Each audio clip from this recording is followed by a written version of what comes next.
सुनील राजभर जो डॉक्टर हैं उनके भाई हैं, क्या कुछ बातचीत हुई आज इससे? बात हुई, बोल रहे बाबू परेशान मत होना, हम तुम्हारे साथ खड़े हैं, तुमको हम पढ़ाएंगे लिखाएंगे और इंसाफ दिलाएंगे। पुलिस वाले नहीं करेंगे, हम करेंगे, फूंक देंगे सबको। डॉक्टर सुनील राजभर के घर पे हैं और ये बरजी गांव है। आपने घटना सुना होगा, आज घटना हो जाने का चौथा दिन है। पुलिस के हाथ अभी भी खाली हैं और आरोपियों की गिरफ्तारी अभी तक नहीं हो पाई है। हालांकि पुलिस ने 5 से 6 लोगों को हिरासत में लेकर के पूछताछ कर रही है। वहीं बताया जा रहा है कि जल्दी खुलासा हो जाएगा। इस मामले में तमाम उनके समाज के लोग भी आ रहे हैं और मंत्री भी आए हुए थे। उन्होंने भी जल्द ही खुलासे का आश्वासन दिया है। परिवार के लोग हैं, उनसे बातचीत करेंगे कि क्या कुछ आश्वासन अब तक मिला हुआ है। और जिस तरीके से आज उनके समाज के आदित्य राजभर आए हुए थे और उन्होंने भी पुलिस प्रशासन से बातचीत की, पुलिस अधीक्षक से बात किया, क्या कुछ आश्वासन दिए उनके बारे में भी बातचीत करेंगे। उनके भाई भी हमारे साथ है। बताएं कि सुनील राजभर अपने भाई को क्रिकेटर बनाना चाहते थे और वो लखनऊ भेजे हुए थे, उनको एकेडमी में एडमिशन कराए हुए थे और वहाँ पर किस तरीके से सूचना दी जाती है, आने के बाद क्या कुछ देखते हैं, क्या कुछ समझ पाते हैं, उनसे भी बात करेंगे। पहले गांव की कुछ दादी हैं, वो भी जानना चाहती हैं कि कब तक खुलासा हो पाएगा और जिस तरीके से ये अन्याय हुआ है परिवार के साथ, किस तरीके की सजा होगी उनको, यह भी उनसे बातचीत करेंगे। क्या नाम है दादी? मेरा दुर्गावती नाम है। यहीं की रहने वाली हैं? ग्राम भरजी की यहीं के रहने वाली। तो डॉक्टर साहब कब से जानती हैं? जब से उन डॉक्टरी खोले तब से जानती हूँ। आते जाते थे ना करवाने में, उनको दवा देने जाते थे, गाड़ी से फोन कर देते थे तो हम लोग चले जाते थे घर पे। अच्छा दादी, सूचना हम लोग भी यहाँ आने के बाद पता चला कि उनको 3 दिन से मारने के लिए धमकी दी गई थी, 3 दिन मार खत्म कर देंगे, ऐसा कुछ जानकारी अब सुनने को मिलता है। हाँ, तो जानकारी तो अभी मिला जब उनकी माँ उनके बताने लगी, तब खत्म होने के बाद उनकी माँ बताई। 3 दिन में हादसा होने के बाद उनकी माँ ये बतिया पहले ही नहीं बताई भैया, पहले ही बताना चाहिए उनको ना। इतने लोग थे तो भैया क्यों तू धमकी दे रहे है?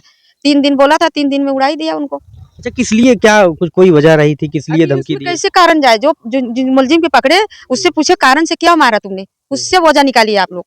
4 दिन तो बीत गया है। हाँ, पुलिस प्रशासन में पूछिए क्या वजह से मारा। आज उनका मन बढ़ा रहेगा, आज उनको मार दिया, कल यही हादसा देख के कल और लोगों के ऊपर और हादसा हो सकता है सर। अगर पुलिस प्रशासन नहीं देगी तो और हादसा हो सकता है। ये मटर देख के और मटर हो जाएगा ये गांव के क्षेत्र में। ये सोचो कि उनको नहीं कुछ मिला न्याय, तो यहाँ हम लोग ऐसे ही देख देख के सबको मटर होएगा, देख लेना। ये नहीं न्याय मिलेगा ना, तो ऐसे ही मटर हर जगह होएगा अभी ये गांव, ये क्षेत्र में। ये सोच रहा ये न्याय होना नहीं होएगा। जब आप सुने रहे, मन बढ़ जाएगा। जब आप सुने रहे तो भरोसा हो ही रहा कि सुनील खत्म हो गया? हाँ, बिल्कुल भरोसा हो गया था। हम लोग सुने, तुरंत भागे आए। जुड़ता ही जब 6 बजे, इन लोग गलती की है कि लाश नहीं उतारना चाहिए, इन लोग के छूना नहीं चाहिए, तुरंत पुलिस को बुलाना चाहिए। CID के साथ उन लोग ढूंढे होते, इतनी ही गलती करे कि उतार लिए, नहीं उतारना चाहिए, ऐसे ही छोड़े होते। माँ उनकी लटक गई, किसी का बेटा जाएगा तो किसी का माँ का जान कैसे चलेगी? आप जाओगे तो तुम्हारे माँ का जान कैसे होगी? वो पकड़ के लटे उनको झटक दिए, नहीं तो ऐसे ही जैसे वैसे ही पुलिस आई होती, वैसे ही सब मीडिया वाले सब आए होते। माता जी ने बहुत बड़ी बात ये कही कि घटना हो जाने के बाद 100 को छूना नहीं चाहिए। पुलिस प्रशासन को बुलाते, डाक स्क्वाड आती है और तमाम तरीके की जांच पड़ताल जो होती है वो आसान हो जाती है, क्योंकि उस समय कौन उनको छुआ था, किस तरीके से उनकी हत्या हुई, तमाम फिंगरप्रिंट भी मिलते हैं। वो जो सारे साक्ष्य होते हैं वो मिट जाते हैं। तो माता जी देखिए कितनी बड़ी बात उन्होंने बताई। तो आप सभी अगर वीडियो को देख रहे हैं, ऐसी घटना अगर होती है तो परिजन तो उस समय जो है छू लेते हैं, सब कुछ करते हैं, लेकिन उनको बचाना चाहिए। उनसे आसपास के लोगों को चाहिए कि उनको दूर रखें और जब तक पुलिस प्रशासन ना आए तब तक 100 को ना उतारे, ना छुए। इस तरीके की घटना अगर होती है तो माता जी भैया, अच्छा माता जी जैसे बताओ थे कि 5-6 जने गिरफ्तार करे है, तो कुछ पता चला कि? कुछ भी नहीं पता, कुछ खुलासा नहीं, चेहरा ना दिखावत है उसमें पुलिस लोग, उन लोग के चेहरा भी ना आवता है, खुलासा ही में नहीं आया है।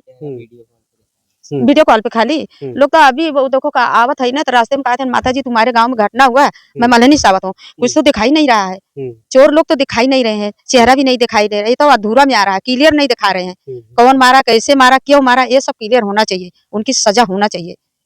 हालांकि पुलिस के द्वारा जब पोस्टमार्टम रिपोर्ट आई तो बताया गया कि गला दबने से, गला दबाकर उनकी हत्या की गई है और पीछे जो चोट के निशान थे वो जो है वो पोस्टमार्टम रिपोर्ट में नहीं दिखाई गई, जिस बात पर परिजन और तमाम लोग जो है पुलिस से इस बात की जिक्र भी किया कि आखिरकार जो पीठ में जो चोट लगी थी चाहे वो किसी तरीके से लगी हो, पोस्टमार्टम में क्यों नहीं दिखाया गया? इस बात पर क्षेत्राधिकारी ने परिजनों को कुछ बताया हुआ था। अब क्या कुछ है वो परिजन से ही बातचीत करेंगे। अच्छा बुआ जी, किस तरीके की चोट की आप लोग जिक्र कर रहे थे, पोस्टमार्टम में नहीं दिखाया गया था जो? सर जो उनके गुप्तांग हैं, गुप्तांगों की चोटों को नहीं दिखाया गया।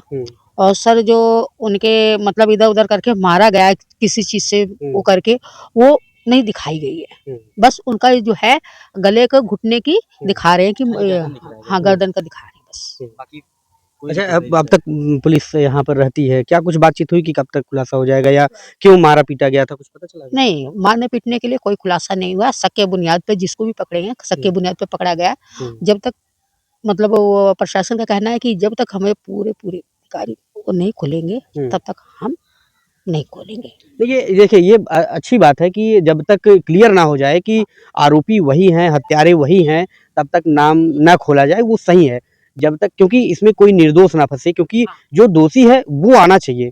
अब किसी निर्दोष को ला करके आप दिखा दें कि नहीं इन्होंने मारा है, आप जेल भेज दें, तो जो आरोपी है, जो वास्तव में हत्यारा है, वो तो बच जाएगा। वो फिर से दोबारा इस तरीके की घटना को करेगा। तो चाहे कितना भी समय लग जाए, लेकिन सही आरोपी को जेल जाना चाहिए, जो हत्यारोपी है उसी को जेल जाना चाहिए। तो फिर अभी आज और जो आज आए थे आपके समाज के आदित्य, उनसे क्या कुछ बातचीत हुई? सर उनसे बात हुई तो मैं वहाँ पर नहीं थी। अच्छा हाँ। अच्छा, आपसे बात हुई। देखिए ये सुनील राजभर जो डॉक्टर हैं, उनके भाई हैं, क्या कुछ बातचीत हुई आज आदित्य से? बात हुई, बोल रहे बाबू परेशान मत होना, हम तुम्हारे साथ खड़े हैं, तुमको हम पढ़ाएंगे लिखाएंगे और इंसाफ दिलाएंगे। पुलिस वाले नहीं करेंगे, हम करेंगे, फूंक देंगे सबको, ये कर देंगे वो कर देंगे। अच्छा, आपको भाई साहब आपको कब भेजते हैं लखनऊ? भैया भेजे थे अगस्त में। हाँ, 2 साल हो गया। अच्छा, 2 साल से आप वहाँ रह रहे हैं। हाँ, अच्छा, क्या किस चीज़ के लिए आपको वहाँ लखनऊ भेजे हैं? क्रिकेट। क्रिकेट में। हाँ, तो क्या कुछ अभी आप वहाँ करते थे? क्या भाई से क्या बातचीत होती थी? आखिरी बात कब बात हुई थी? आखिरी बार वही हुई थी 15 तारीख को रात में हुई। तो भैया बोले आधा घंटा समझाए थे, बाबू ऐसे करना, ट्रायल आ रहा है, मार्च में है। समझाया था, तब बोले जाओ बाबू खाना खा लो, अब सो जाओ। फोन काट के सो गया। सुबह पता चला भैया का हाथ टूट गया। फिर उसके बाद मम्मी बोली घर चले आओ, यही बताया था और कोई नहीं बताया। बताया भैया का हाथ टूट गया, घर आओ तब बताते हैं। तब भागा घर आया बस। घर से देखिए, घर वालों के द्वारा जो है तमाम घटनाएं होती हैं, कोई डायरेक्टली ऐसा नहीं बताता, क्योंकि जानते हैं कि तबीयत खराब हो सकती है, रास्ते में कोई घटना हो सकती है, इसलिए ये सारी चीज़ें बताई जाती हैं। अच्छा, क्या पुलिस प्रशासन कैमरा वगैरह चेक करवाना था, सारी चीज़ें कराना था? नहीं चेक करी पुलिस, बोल रही है कल हो जाएगा, अभी 2 दिन हो गया नहीं चेक कर रही है। नहीं चेक कर रही है, सब बैठे हैं वहाँ पर बस चेक नहीं कर रहे हैं। अच्छा, परिवार के लोगों को भी थाने पे बुलाया गया था? नहीं जा रहे थे सब, ये लोग मना कर दिए, बोले वीडियो कॉल देखो। हाँ, बोल रहे नहीं जाना। तैयार थे जाने के लिए लड़की ने, इन लोग खुद ही बॉडी भी जबरी उठाए इन लोग देने तैयार नहीं होते थे। बॉडी भी नहीं छूने देते कि हमको न्याय चाहिए। न्याय कहें तुम लोग हमको फुर्सत दो, बॉडी जाने दो तब न्याय करूंगी। बॉडी भी चली गई, सब कुछ होगा, अभी तक कुछ ही नहीं हुआ सर। क्या हुआ? कुछ नहीं। अच्छा, आरोपी की गिरफ्तारी हो जाए, कंफर्म हो जाए, तो किस तरह का सजा उनको होना चाहिए? सजा उनको आना ही नहीं चाहिए सर, पूरी जीवन नहीं आना चाहिए इस देश में। अभी जो लोग बचे हैं वो आ गया, तो कोई लोग नहीं इनके घर के बचेंगे क्या? वो ये एक बच्चा, इतनी उम्र का बच्चा है, देख लो सामने देखो, वो क्या छोड़ेगा? नहीं छोड़ने वाला है कभी भी। कोई चोर छूट के आएगा तो दोबारा बदला नहीं लेगा, मैं तो छूट के आया हूँ। तो ऐसा करो, वो आरोपी मिल जाए तो पूरी जीवन के पूरे उसको एकदम ऐसा उम्र कैद कर दो, वो आना नहीं चाहिए देश में। बस आरोपी मिल जाए तो आना नहीं चाहिए। जब लोगों के और जनता के इस हाथ पर है कि हाँ किसी के मारे का ये फल मिलता है, ऐसी सजा मिलती है, ऐसा होना चाहिए। नहीं तो ये मन बढ़ेगा, आज उनको भैया का मार डाला, कल किसको और मार डालेगा। ये मटर होते जाएगा कि उनको मार दिया, कुछ नहीं हुआ, चलो इनको भी मार दो, हमको भी मार देगा, उनको भी, कोई किसको भी मार सकता है। तब तो गलत बोली कहा कि गलत बोल रही माता जी। इतनों दिनों से उनके पास फोन है, अभी तक वो फोन का लॉक नहीं खोल पाए हैं, जबकि उनके पास हर एक चीज की व्यवस्था है। इतने दिनों में चौथा दिन आ गया, अभी उनसे फोन पैटर्न लॉक नहीं खुल पा रहा है। तो बताओ अब क्या करेंगे? हाँ, जैसे कि क्षेत्राधिकारी से मेरी बात तभी हुई, तो उन्होंने भी बताया कि जो मोबाइल का लॉक है, इसे खोलने के लिए लैब में भेजा गया है, बाहर भेजा गया है। अभी आज चौथा दिन है, लॉक नहीं खुल पाया है। उन्होंने बताया कि लॉक खुलेगा तो कुछ स्पष्ट और चीजें हो जाएंगी, और जो हत्या के कारणों का खुलासा होने में ज्यादा सहयोगी बनेगा। तो अभी उनसे अच्छे चोर रह गए हैं। साला जो आज फोन, कल चोरी, आज फोन किया, कल MI कोड चेंज करके नया फोन कर दिया कि 2000 में बेच दिया। 10,000 का फोन 2000 में बेच देते हैं। उससे डाटा डिलीट हो जाता है ना, डाटा डिलीट हो जाता है, फिर साइबर हमारी क्या कर रही है? साइबर अटैक हो रहा है, करोड़ों रुपया ऐसे बना के चोरी कर लेते हैं। आप तो अब बताओ, इतनी बड़ी मीडिया है, 2 मिनट का वो कर नहीं पा रहे हैं, तोड़ नहीं पा रहे हैं छोटा सा लोग। अगर अभी अगर इसी जगह अगर मेरे भाई ने कोई कांड किया होता, अभी तुरंत आके पुलिस उठा के ले गई होती। तो क्या आप लोगों को लगता है कि पुलिस काम नहीं कर पा रही है? काम कर रही, सहानुभूति दे रही है, सीधी बात, सहानुभूति दे रही है, बस यही काम है, सहानुभूति दे रहे हैं, ना वो झूठ बोले ना हम। ये परिवार के लोग जो है लगातार प्रशासन पर सवालिया निशान खड़े कर रहे हैं कि पुलिस प्रशासन जिस तरीके से काम करना चाहिए वो काम नहीं कर पा रही है। अब आगे देखना है कि पुलिस कब तक इस मामले का पर्दा उठाती है, कब तक असली आरोपी सामने आता है और कब इस मामले की खुलासा होती है।